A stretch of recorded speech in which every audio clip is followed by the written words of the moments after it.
day, beautiful people. Happy Saturday. Happy Saturday.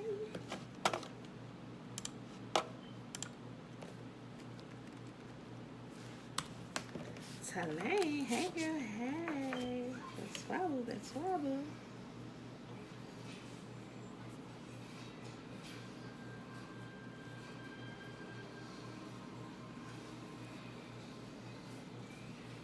All right, y'all.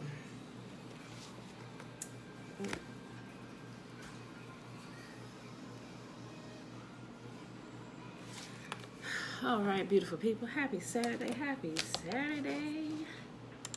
It is September the 5th. Wait, I think somebody's birthday today. Somebody's birthday. No, nobody's birthday.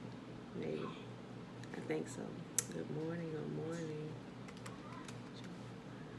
All right, y'all. Today we are reading Job chapter 1. All right. So remember yesterday I told you, y'all reminded me that not only did I push Psalms and Proverbs to the end of the reading so we can read through all the books of the prophets first without interruption, but I also pushed the book of Job to the end, because they're right there together, Job, Psalms, and Proverbs. So that 3-book chunk we are beginning today. Like we read all the rest of it, y'all. All right, so today is day 244. We're in year 2, and the 2-year consecutive count is 607. All right, and of course it would be a lot more than that if we counted the Sabbaths, but we took the Sabbaths out because we rest on those days.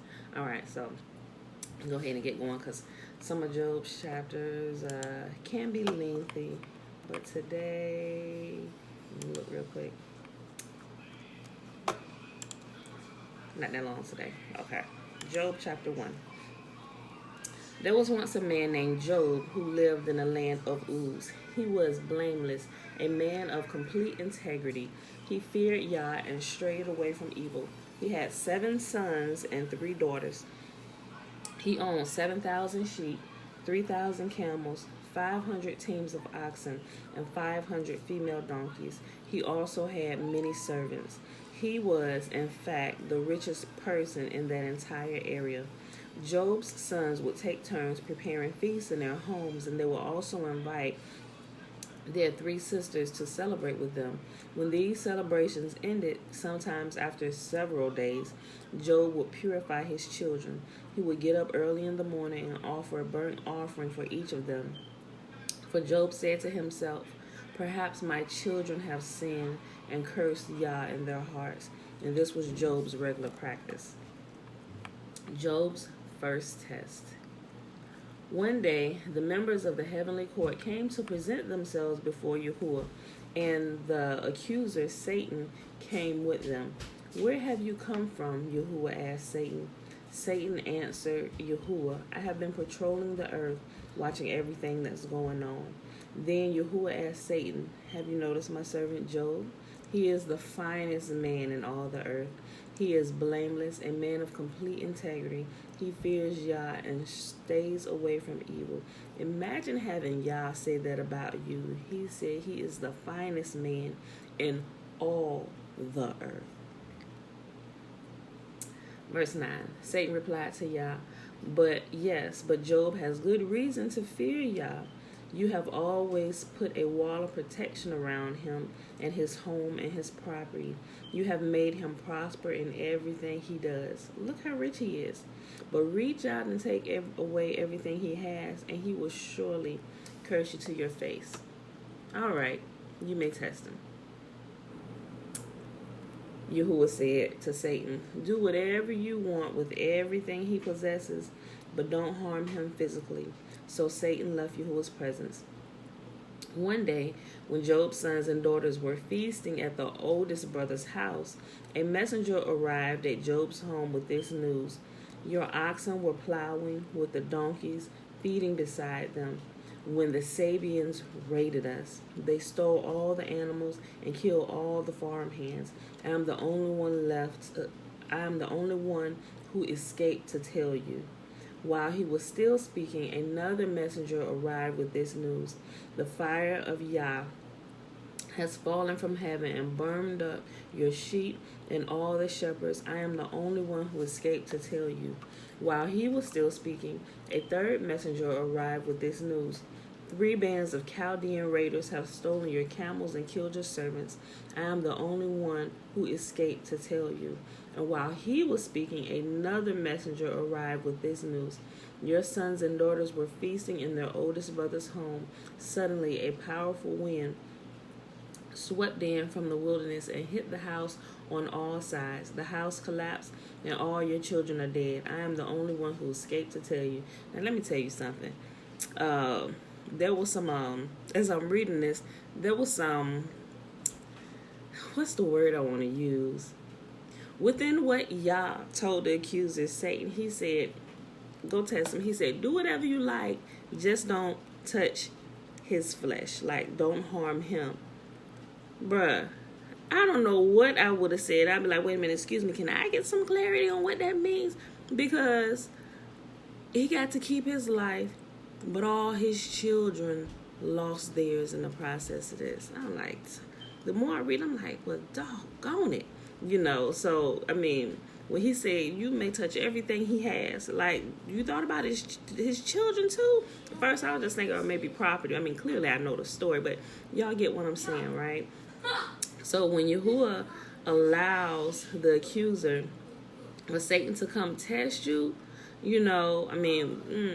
some I don't know. It's like, whatever. It's all in his perfect plan. However, all that goes together for the betterment of everybody involved. Sometimes it's not so sweet, at least from our perspective, but everything to Yah has a perfect, beautiful balance in everything that he's trying to accomplish. And sometimes it's hard for us to see, and it's hard for us to take in. I read 18 again. While he was still speaking, another messenger arrived with this news. Your sons and daughters were feasting in their oldest brother's home. Suddenly, a powerful wind swept in from the wilderness and hit the house on all sides. The house collapsed and all your children are dead.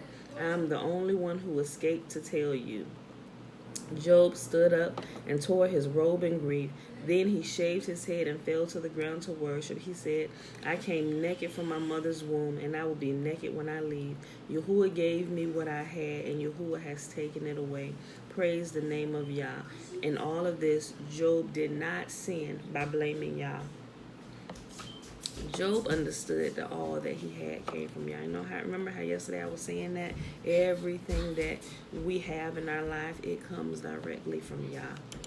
Directly, indirectly, but it comes from him. He said, they do not see that all that they have comes from me. But Job understood that. Job knew. He said, all that I have comes from him. Yah giveth and Yah taketh away. Job chapter 2, Job's second test. One day the members of the heavenly court came again to present themselves before Yahuwah, and the accuser, Satan, came with them. Where have you come from? Yahuwah asked Satan. Satan answered Yahuwah, I have been patrolling the earth, watching everything that's going on. Then Yahuwah asked Satan, have you noticed my servant Job? He is the finest man in all the earth. He is blameless, a man of complete integrity. He fears Yah and stays away from evil, and he has maintained his integrity, even though you urged me to harm him without cause. Satan replied to Yahuwah, skin for skin. A man will give up everything he has to save his life, but reach out and take away his health, and he will surely curse you to your face. All right, do with him as you please, Yahuwah said to Satan, but spare his life. So Satan left Yahuwah's presence, and he struck Job with terrible boils from head to foot. Job scraped his skin with a piece of broken pottery as he sat among the ashes. His wife said to him, are you still trying to maintain your integrity? Curse Yah and die. But Job replied, you talk like a foolish woman. Should we accept only good things from the hand of Yah and never anything bad? So in all of this, Job said nothing wrong. And also, let me bring out something. Yah was the one who recommended Job for this whole process he was going through right now. So he already knew that what the outcome would be. Do you think if Job was going to fail, y'all would have recommended him? Like, seriously, think about it. Like, if you have a task to perform or something that needs to be done or to prove a point, you're going to pick the person you know that is not going to let you down. Like, if you yourself is not saying, you're going to pick, oh, well, have you considered Tom? Oh, yeah. Yeah. Tom is full of integrity. Out of all the people here, Tom going to get it done. Oh, really, Tom? Yeah. Let me pay a visit to Tom. Okay. You know what I'm saying? So, Yah sees everything from the beginning. He sees the end from the beginning. So he knew how all of this was going to turn out anyway. But Job just had to walk through the process. Job didn't know, so it built faith in him, although he never turned away from Yah in the process of what was going on in his life. And like it seemed like he couldn't win for losing. Like let's finish reading the story. But it built something in him and also those around him who watched him go through this process, and they saw what was going on, and they saw the outcome and how he was rewarded in the end for his faithfulness. Verse 11. When 3 of Job's friends heard of the tragedy he had suffered, they got together and traveled from their homes to comfort and console him. Their names were Eliphaz the Temanite, Bildad the Shuhite, and Zophar the Naamathite. When they saw Job from a distance, they scarcely recognized him.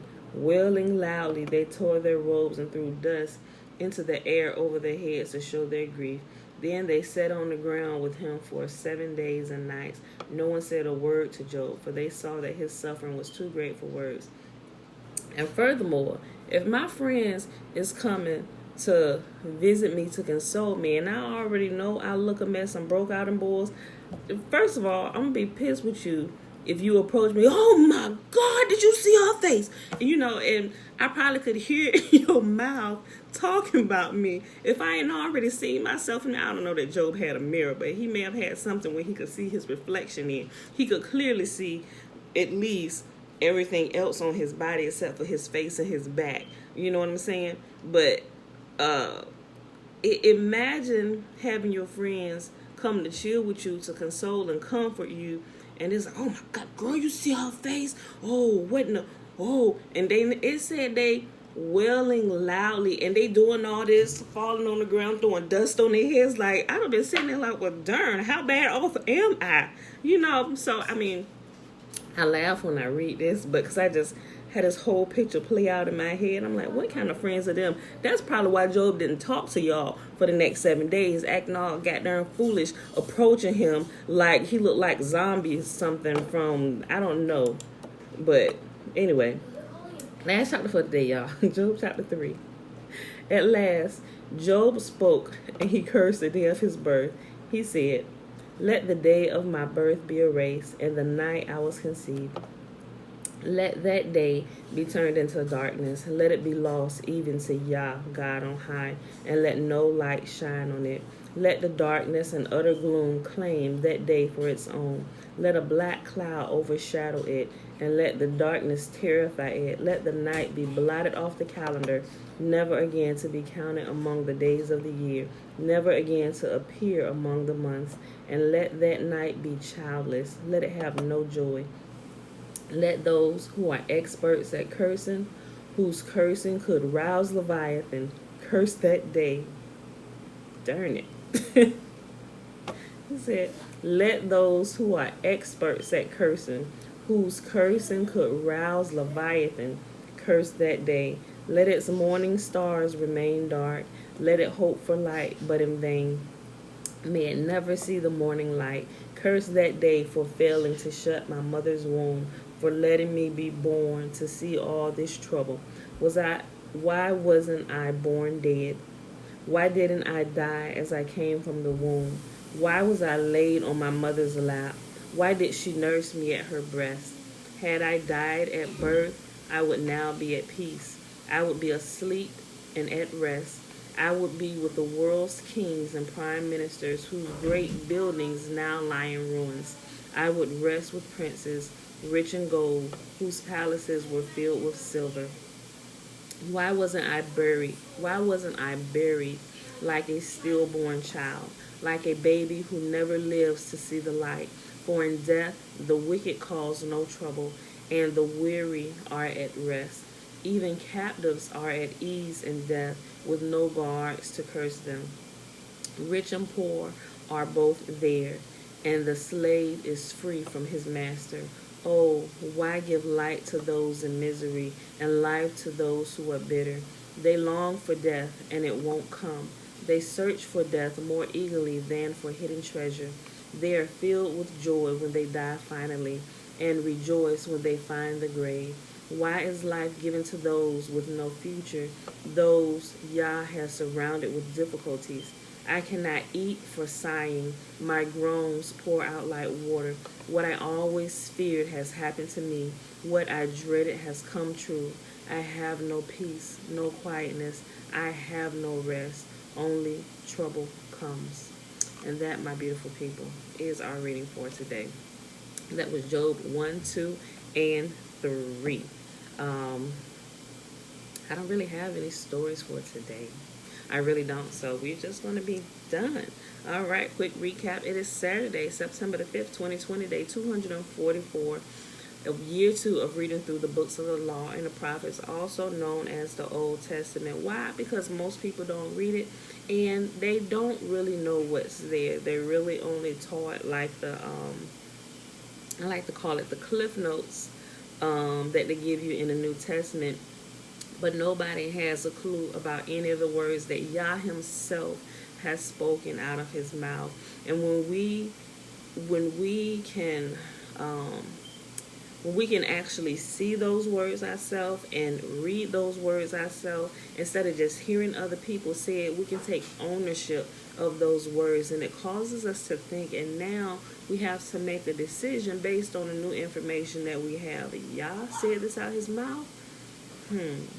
And he said he does not change. Why am I not aligning my life to what he said when he said there will be a blessing in keeping these things, right? So it causes us to consider our ways. So that was the reason why I started to do this, simply so people would know what's back here, and nothing about what Yah said is ever hard for us to do. So it is year 2, day 607, consecutive days of reading. Like I said before, without the Sabbaths added in.